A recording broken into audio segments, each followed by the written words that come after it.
Salam damai sejahtera bagi kita semua. Kali ini tim lintas batas dimensi ingin sedikit mengulas tentang pantai yang sangat terkenal, yaitu Pantai Karangbolong di daerah Kebumen, Jawa Tengah. Namun selain indah, pemandangannya juga menyimpan banyak misteri, kisah-kisah misteri tentang sosok Nyai Blorong. Akibat mitos di Gua Karangbolong tersebut, banyak orang-orang yang masih melakukan ritual-ritual untuk mencari pesugihan. Dan mitos yang ada di Gua Karangbolong ini sebenarnya terjadi pada masa era kerajaan Mataram Islam. Pada saat itu istri Sultan Mataram Islam jatuh sakit dan tidak ada satupun tabib yang bisa menyembuhkan penyakitnya, hingga akhirnya sang sultan menyepi ke hutan untuk bertapa. Namun dalam pertapaannya sultan mendapat bisikan bahwa yang bisa menyembuhkan penyakit dari permaisuri adalah bunga yang ada di Gua Karangbolong. Kemudian sang sultan memerintahkan salah satu penasihat spiritualnya, yaitu Kyai Surti, untuk mencari obat tersebut. Setibanya di Pantai Karangbolong, Kebumen, Kyai Surti bertapa hingga pada suatu ketika mendapat petunjuk bahwa bunga yang dimaksud adalah sarang burung walet yang banyak terdapat di dalam gua-gua di lereng tebing Karangbolong di pantai selatan wilayah Kebumen. Dan setelah mendapatkan bisikan tentang obat tersebut, kemudian Kyai Surti mengambil obat tersebut, kemudian dibawa pulang kembali ke keraton untuk melakukan pengobatan atau memberikan bunga yang dimaksud, sehingga permaisuri pada akhirnya sembuh dari penyakit. Dan bisikan yang diterima oleh Kyai Surti tersebut berasal dari seorang dewi yang bernama Dewi Suryawati. Dan setelah permaisuri tersebut sembuh, Kyai Surti menepati janji untuk kembali ke Gua Karangbolong dan pada akhirnya bersatu dengan Dewi Suryawati, kemudian tinggal dan bermukim di Karangbolong sampai akhir hayatnya. Pantai Karangbolong Kebumen ini tepatnya berada di Desa Karangbolong, Kecamatan Buayan, Kabupaten Kebumen, Jawa Tengah, merupakan perbukitan yang menjorok ke laut di selatan wilayah Kebumen. Pantai selatan dinamakan Karangbolong karena adanya gua dari batu karang yang menembus ke pantai di sebelahnya, yakni Pantai Suwuk. Gua Karangbolong memiliki panjang sekitar 30 meter dan lebar 10 meter dan dengan ketinggian 5 meter. Memiliki keindahan yang luar biasa, namun juga menyimpan cerita-cerita mistis di mana para pelaku-pelaku pencari pesugihan memberikan sesaji kepada Nyai Blorong di tempat tersebut. Dan juga pada setiap tahunnya diadakan pengambilan sarang burung walet oleh warga setempat dan dilakukan ritual-ritual tertentu, dan sesaji-sesaji ditujukan untuk Kyai Surti dan Nyai Blorong.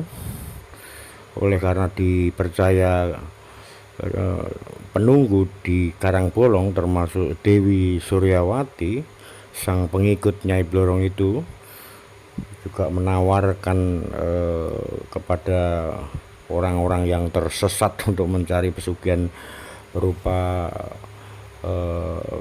cepat mendapatkan harta kekayaan dengan instan dengan mudah.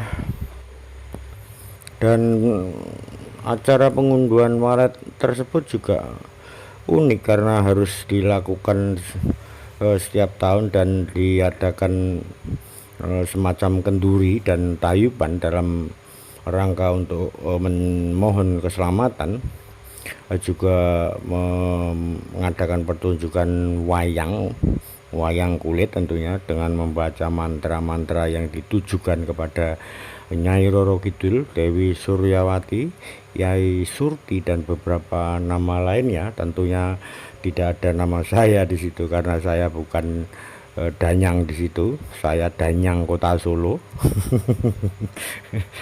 Danyang Dasireng. Dalam ritual tersebut khususnya dalam memainkan lakon wayang tidak boleh ada yang yang berkata tidak baik, yang berkata kotor, dan harus khidmat menurut kepercayaan orang-orang setempat, sehingga dikhawatirkan kalau melanggar aturan-aturan adat tersebut akan menimbulkan malapetaka.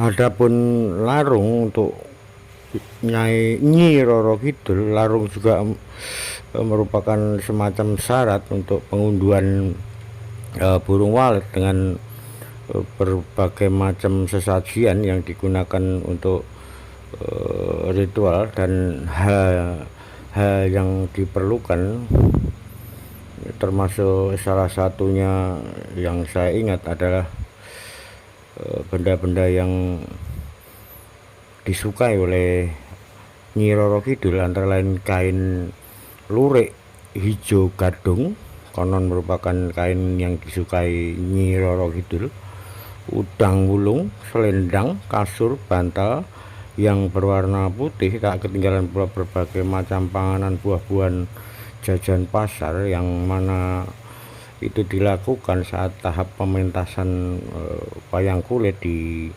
Gua Karangbolong. Demikian juga syarat-syarat yang diperlukan untuk pelaku-pelaku pencari pesugihan, konon katanya juga hampir serupa persyaratannya menurut kepercayaan bagi orang-orang yang mempunyai jalan pemikiran yang pintas, yang sesat.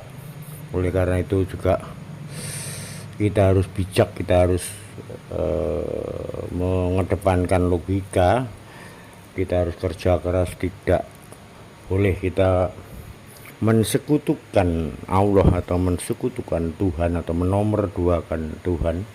Kita harus tetap berpegang teguh kepada iman yang kita yakini masing-masing. Ini hanya sebuah cerita tentang kepercayaan segelintir orang-orang yang mungkin gelap pikirannya atau sudah putus asa dalam bekerja, dalam berusaha, atau mungkin sedang tersandung atau terlilit oleh hutang. Oleh karena itu jangan kita mudah tergoda dengan rayuan-rayuan setan yang tidak bertanggung jawab. Mendingan kita dengarkan rayuan-rayuan dari para janda-janda atau duda-duda yang kaya raya, bisa untuk hiburan, tidak untuk mencari mati. Mungkin tidak banyak yang bisa saya ceritakan, saya hanya sekedar untuk bercerita, tidak bermaksud untuk menggurui. Bagi Anda yang menyukai video ini, silahkan Anda like, share, subscribe. Bagi yang tidak menyukai ya tidak apa-apa, saya hanya cerita.